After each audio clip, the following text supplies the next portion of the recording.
Evenhout 1921. The American economy was booming. On the West Coast, Paramount Pictures placed a shocking figure on the negotiating table: $3 million. Converted at current exchange rates, it is equivalent to over $45 million.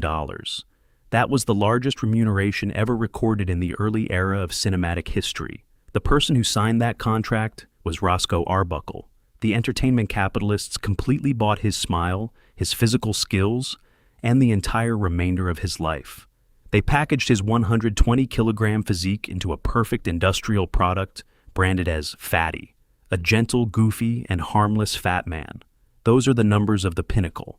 Now, let's look at another set of numbers. Number 1219, St. Francis Hotel, Powell Street, San Francisco, September 5th, 1921. It was the Labor Day holiday. America was in the Prohibition era, but inside suites 1219, 1220, and 1221, bootleg liquor flowed freely. The party wound down in the afternoon. Actress Virginia Rappe was carried out of room 1219 in writhing convulsions. 4 days later, at Wakefield Hospital, she breathed her last. The forensic report and internal medical records were documented very clearly. Cause of death: a ruptured bladder leading to peritonitis. Put simply, it is a dangerous condition of abdominal infection when waste from internal organs spills into the abdominal cavity. The attending physicians directly confirmed that Rappe had a history of chronic cystitis. The consumption of a large amount of low-quality alcohol during the party exacerbated the underlying medical condition, leading to the internal organ tragedy. It was purely a medical fatality. There were absolutely no signs of external physical trauma to prove a sexual assault. But objective truth cannot sell newspapers. Objective truth does not create curious crowds. And so, William Randolph Hearst's media machine officially started up. Hearst was the mogul who owned the largest newspaper empire in America at the time, including the San Francisco Examiner. When news of Rappe's death leaked out, Hearst knew he was holding a goldmine. He needed a monster to put on the front page. Within just 48 hours, Roscoe Arbuckle's oversized appearance, the very thing Hollywood had just valued at $3 million to make the public laugh, was now ruthlessly weaponized. Hearst's editors used red ink to print giant headlines. They called him the Beast. They refused to publish the medical reports regarding the victim's cystitis pathology. Instead, this newspaper empire fabricated a horrifying script: that Arbuckle had used his massive body to crush and violently rape Rappe, that he had used a shard from a Coca-Cola bottle or a block of ice to satisfy his animalistic urges, leading to the victim's ruptured internal organs. Not a single piece of evidence existed. Not a single drop of blood or sign of struggle was found by the police in room 1219. The only testimony against Arbuckle came from Maud Delmont, an uninvited guest at the party, who had a thick police record for extorting Hollywood stars. But that did not matter. The Hearst Corporation did not do journalism. They operated a calculated campaign of psychological mob incitement. Hearst later smugly admitted in internal documents that the smear campaign against Arbuckle helped his empire sell more papers than the sinking of the Lusitania. A great comedian was stripped and transformed into a murderous rapist criminal with just a few thousand liters of printer ink. That was not a media accident. It was an execution by words, carried out by a bloodthirsty and irreversible system of power. Before the door of room 1219 opened into a black hole that swallowed everything, we must dissect the grand illusion that the Hollywood elites had draped over Roscoe Arbuckle. The mass audience of the 1920s, and even many later cinematic documents, often mistook him for a lucky clown.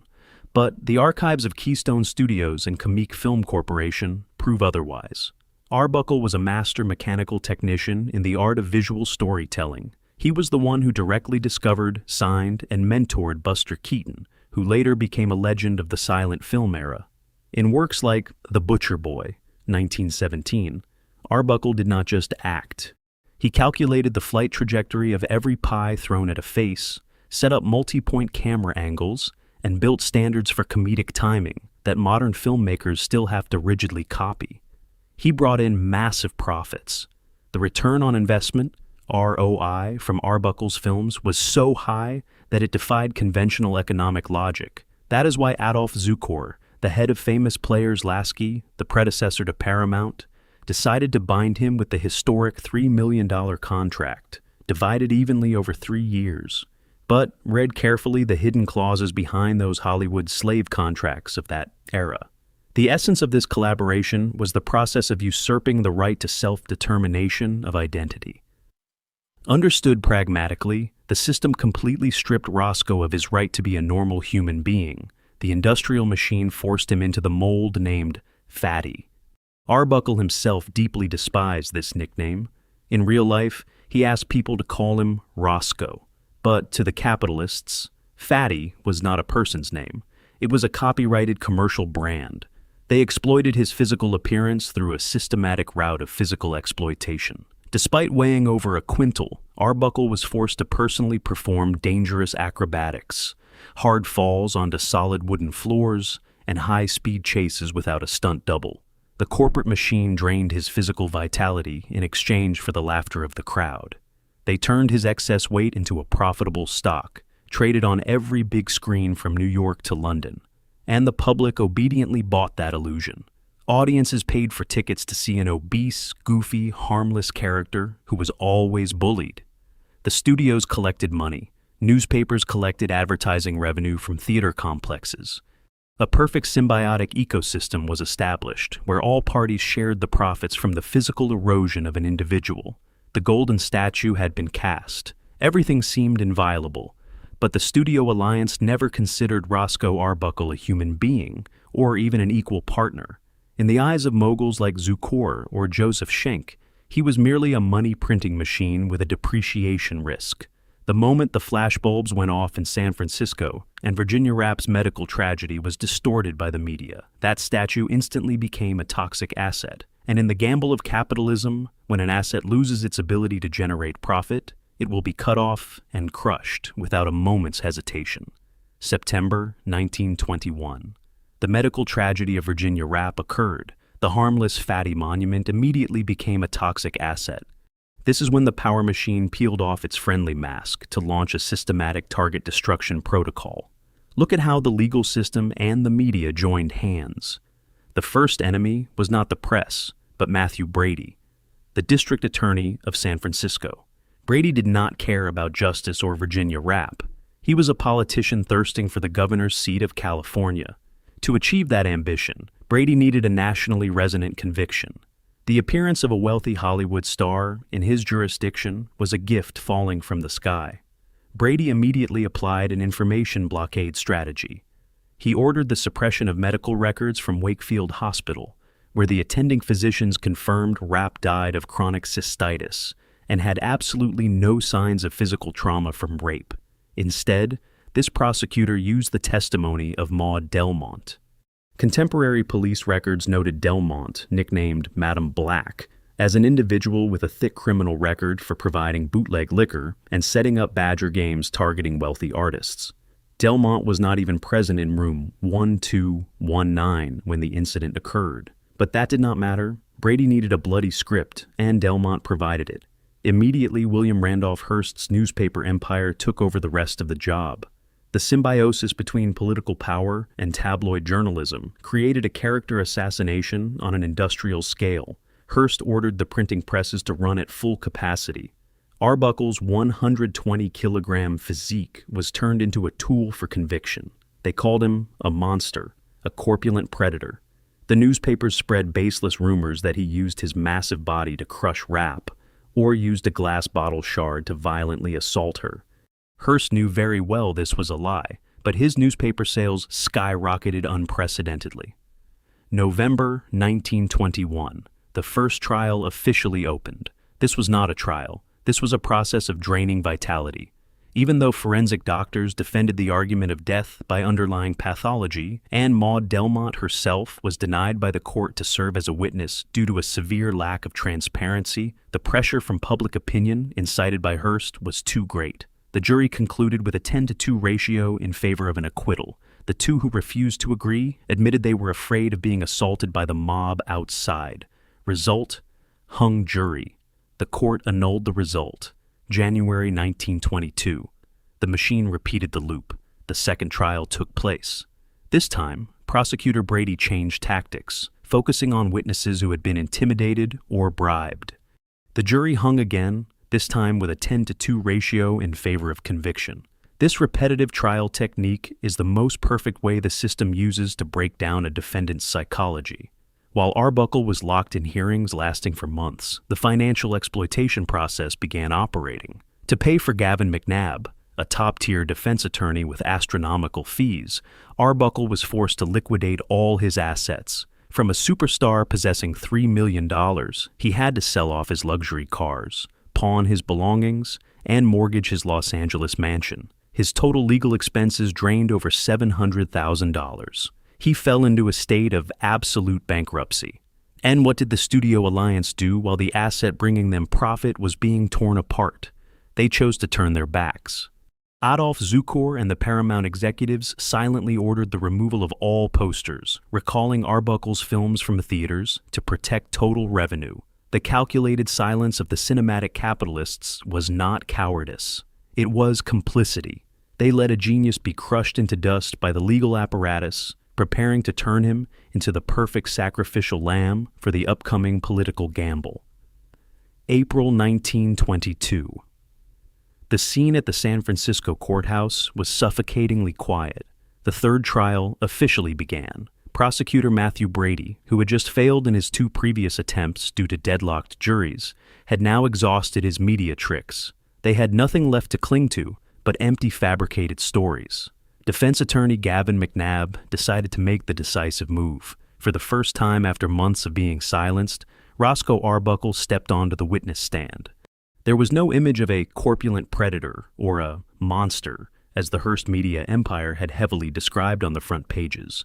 Before the jury was only an exhausted, haggard man who spoke coherently and calmly. Arbuckle accurately recounted the medical details in room 1219. His testimony perfectly matched the forensic report from Wakefield Hospital regarding Virginia Rappe's chronic cystitis. All the lies molded by the media were instantly smashed by objective physical evidence. April 12, 1922. The jury retreated into the deliberation room. The 2 previous times, they had taken days to argue and ultimately failed, but this time, they only needed exactly 6 minutes. 6 short minutes to sweep away all the accusations leveled at Arbuckle. The verdict was pronounced complete acquittal. But the legal system that day witnessed an unprecedented event. Instead of just signing a verdict of not guilty, the 12 jury members collectively drafted a formal letter of apology. They stood before the wooden stand and read aloud, "Acquittal is not enough for Roscoe Arbuckle. We feel that a great injustice has been done to him. There is not the slightest proof to show that he was guilty of any crime. He was absolutely innocent." The law had returned Arbuckle's identity to him. If this were a fairy tale, it would be a happy ending. But in the operation of the capitalist machine, objective justice has no conversion value into cash flow. Right at the moment Arbuckle was exonerated by the court, America was boiling in a conservative wave. Extremist religious organizations threatened to push the federal government to enact comprehensive censorship legislation against Hollywood. To the Studio Alliance, state intervention was a death sentence for box office revenue.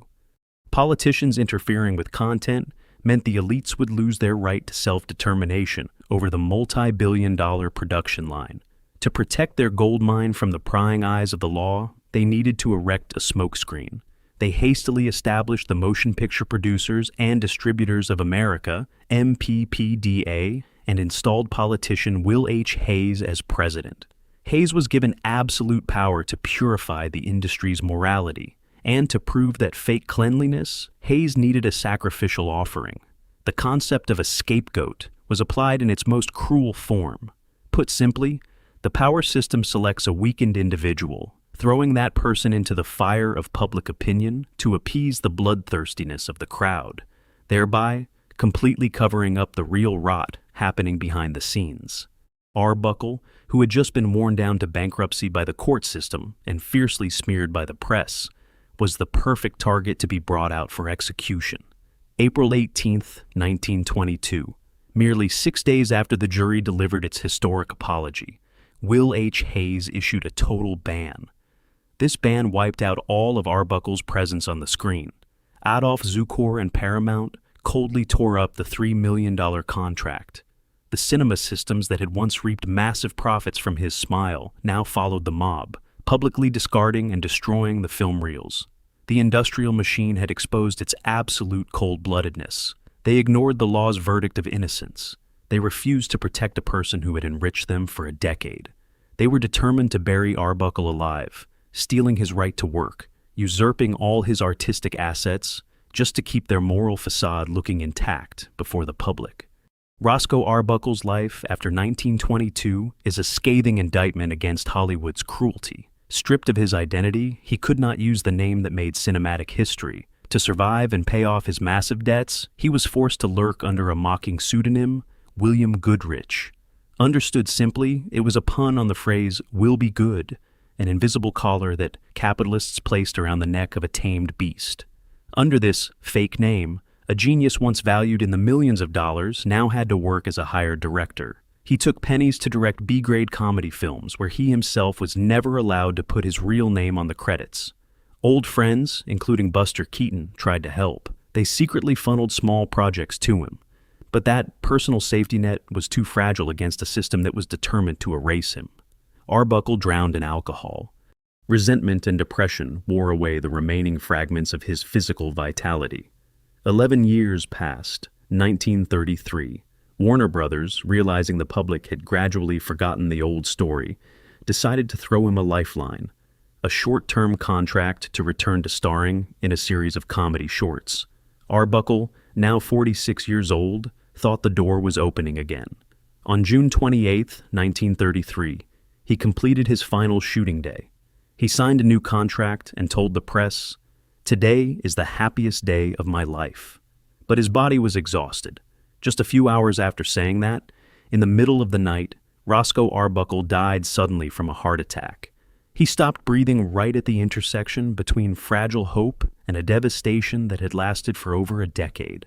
His legacy was permanently swapped. Throughout many decades later, when the public mentioned the name Fatty, they did not remember the man who invented modern physical comedy techniques. They only remembered a horrifying scandal at the St. Francis Hotel, fabricated by the press. The power machine had successfully whitewashed their crimes.